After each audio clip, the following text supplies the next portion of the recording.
नमस्कार दोस्तों। बहुत अजब गजब का टॉपिक है ये। War culture of India and war culture of other countries including western China. ठीक है,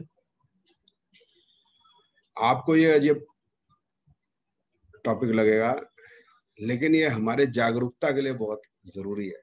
हमें समझना कि हम लोग कौन थे और कौन हैं। दया हमारे लोगों के बीच में कितनी है और वेस्ट में लोगों में कितनी है, इसका भी आपको पता चल जाएगा। अगर हम अपने इतिहास में झांक के देखें तो सबसे पुरानी लड़ाई की अगर बात करें तो उसका तो जो है रामलीला हर साल पूरे देश में उसका मनाई जाती है। तो राम और रावण का युद्ध बहुत मशहूर है। तो अब आप देखिए कि रामचंद्र जी की जो वाइफ है सीता माता को रावण उठा के ले गया। तो रामचंद्र जी का जो युद्ध है उसका पर्पस सिर्फ एक था कि अपनी वाइफ को लेके आना पूरे रिस्पेक्ट से। उसके लिए उनको युद्ध करना पड़ा। जो कल्प्रिट था, जिसने गलत गलत किया था, उसको और उसके साथ जो उनका साथ देने वाले लोगों को यातना नहीं, उसका मजा चखा के उनका वध करके अपनी वाइफ को, अपनी पत्नी को ससम्मान लेके आना। लेकिन उन्होंने लंका के अंदर जो भी स्त्रियां या उनका जो धन धान्य के प्रति उनका कोई भी इच्छा, बल्कि ये बात कही जाती है कि रामचंद्र जी लंका में प्रवेश तक नहीं किए और विभीषण को राजा बनाकर राज्य अभिषेक करके चले आए। और जितनी भी आप लड़ाइयों की बात करें, इसके बाद महाभारत की बात करें, दशराज युद्ध की बात करें, दशराज युद्ध या मतलब सुनाई नहीं देता, वैसे हमारी हिस्ट्री में पता नहीं है। तो ये जो ज़ोरास्ट्रिज्म है और जो हमारा हिंदू धर्म है, तो ये ज़ोरास्ट्रिज्म जो है हिंदू धर्म में से निकला। तो वो कहते थे एक भगवान है, तो इस बात पे लड़ाई होगी। लड़ाई होगी तो जो जीत गए तो वो तो हिंदुस्तान रह गए, जो हार गए वो अपना चले गए और ईरान में जाके उन्होंने अपना ज़ोरास्ट्रिज्म धर्म जो है वो चलाया। उसके बाद जो हुआ अलग बात। महाभारत के युद्ध की भी बात करें तो दो सेनाओं की आपस में लड़ाई हुई। जो हार गए वो हार गए, जो जीत गए उन्होंने राज्य किया। लेकिन आम पब्लिक पे इसका कोई असर नहीं है। ये लड़ाई जो है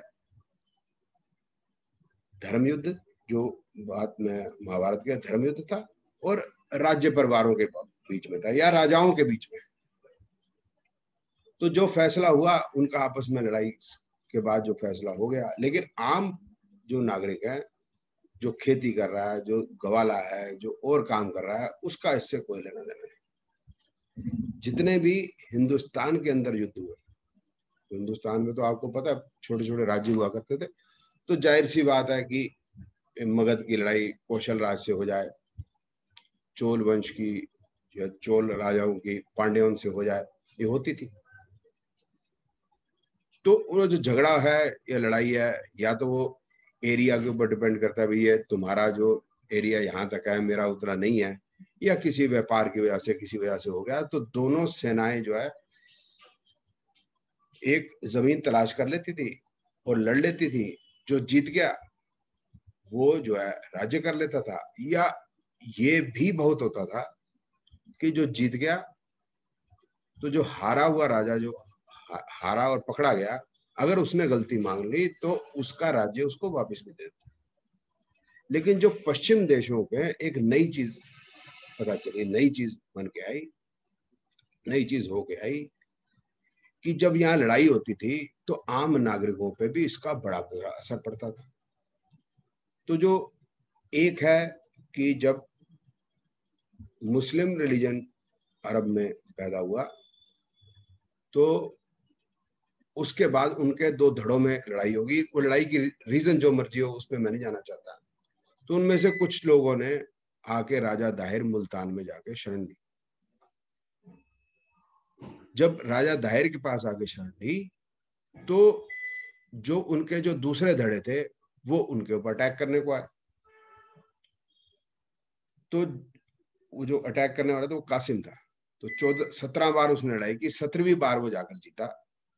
जीतने के बाद वो मोहम्मद बिन कासिम, जीतने के बाद उसने पहली बार ये पता चला हमारे हिंदुस्तान देश के अंदर कि वो शहरों के अंदर घुस के, गांवों के अंदर घुस के उसने औरतों के रेप किए और लूटपाट की। ये पहले कभी नहीं हुआ। कत्ल करते, कत्ल और गारत, खासकर जो नॉलेजेबल आदमी है उनको मारा। ये हमारे हिंदुस्तान के लिए पहला वॉर कल्चर था जो बिल्कुल डिफरेंट था, कि जिसमें कोई एक मानव नहीं बल्कि एक दानव प्रकृति का आदमी आके इस तरह से हरकत करे। उसके बाद तो खैर झड़ी लग गई, गजनवी, गौरी वगैरह वगैरह आते रहे। मतलब ये तो 700 कुछ ईस्वी में आया था, तो ये वो गौरी गजनवी तो खैर 300-400 साल के बाद आए थे। लेकिन उनका भी लड़ाई का तरीका ये था, अगर वो जीत गए तो वो औरतों को रेप करेंगे। इतना तक बुरा था कि जो आपने मूवी देखी होगी या नहीं भी देखी तो इसका एक आइडिया आपको बताया था, पद्मावती मूवी जो पद्मावत हो गई थी बाद में।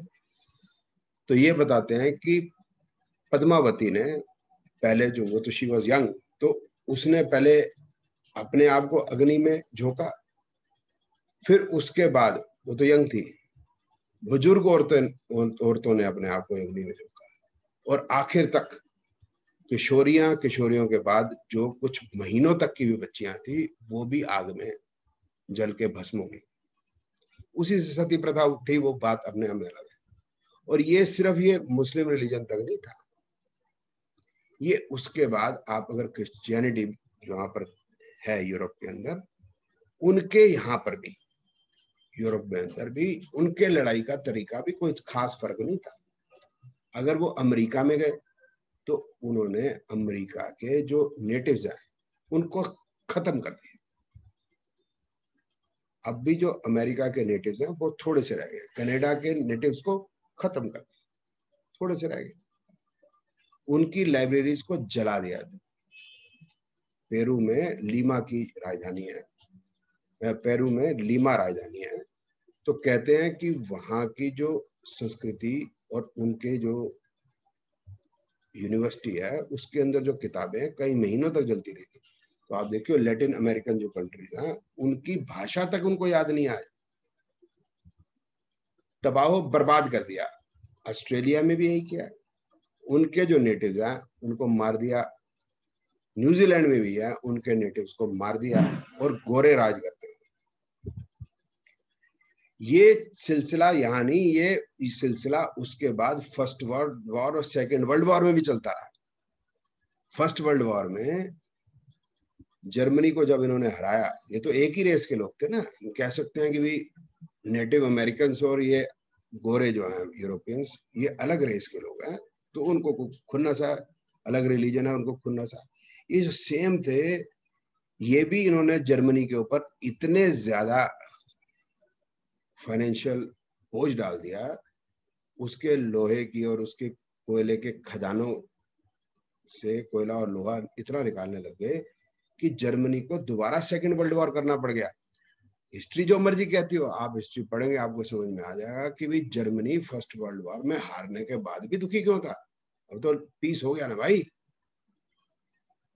सेकेंड वर्ल्ड वॉर के समय पे पोप के कहने पर 1,40,00,000 ज्यूज मारे गए। कुछ हिटलर ने मारे, बाकी जो है वो रशिया में मारे गए।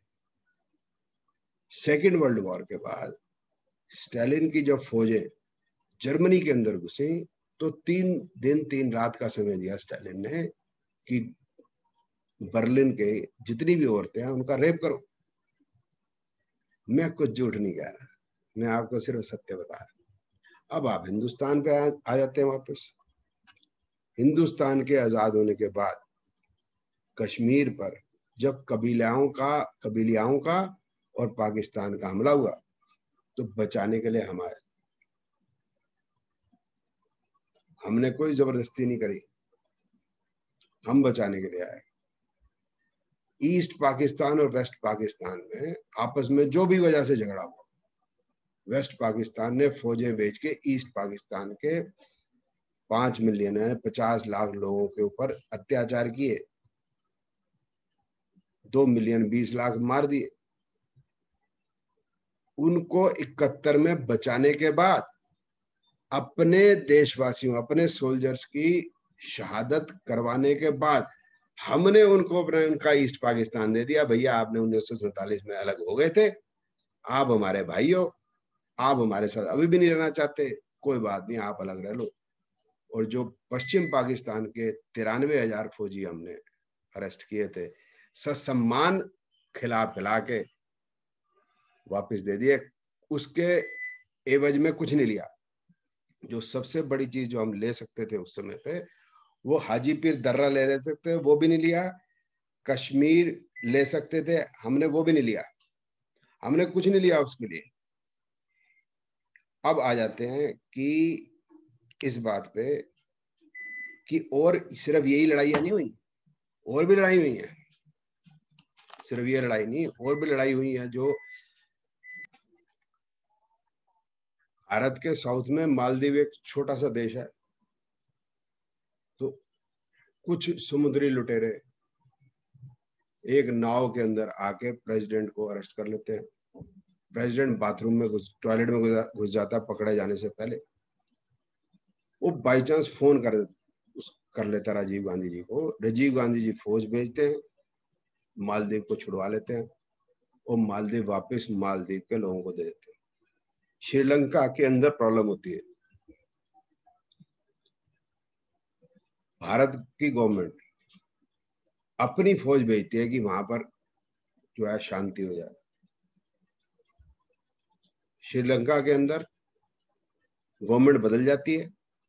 वो कहते हैं कि आप भारत की फौज वापस चले जाओ, हमें आपकी कोई जरूरत नहीं। हम अपने तकरीबन हजार पीस कीपिंग फोर्स, मतलब अपनी फौजी मरवाने के बाद चुप करके शांति से वापस आ जाते हैं।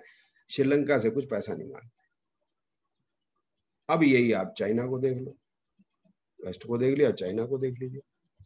तिब्बत को जब उन्होंने अनेक्स कर लिया, तो जो तिब्बती भाग के हिंदुस्तान में आ गए, वो तो तिब्बती रह गए।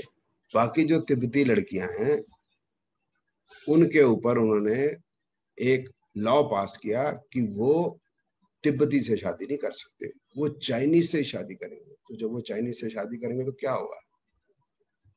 जो बच्चे होंगे धीरे धीरे वो भूल भी जाएंगे कि हम तिब्बती थे कभी, तो पूरी रेस को खत्म कर देते।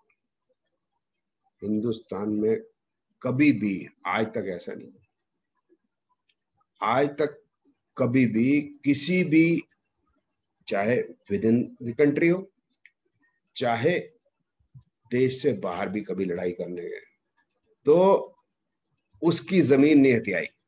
ना उनकी औरतों पे, ना उनके धन पे, ना उनकी जमीन पे लालच भरी नजर भी डाली। इजराइल को भी छुड़वाया सेकेंड वर्ल्ड वॉर में।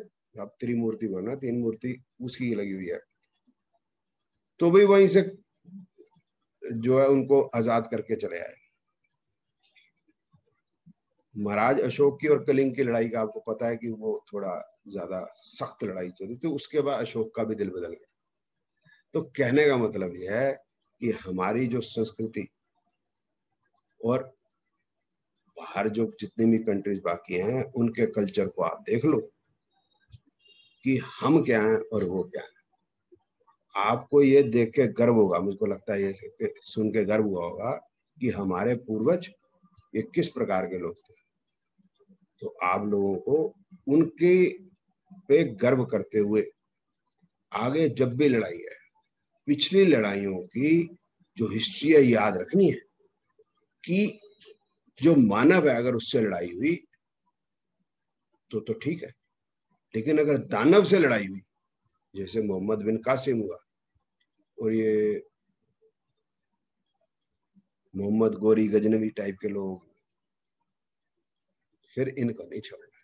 जैसे हमारे महाराज जी उत्तर प्रदेश के चीफ मिनिस्टर हमें समझाते हैं। बहुत बहुत धन्यवाद।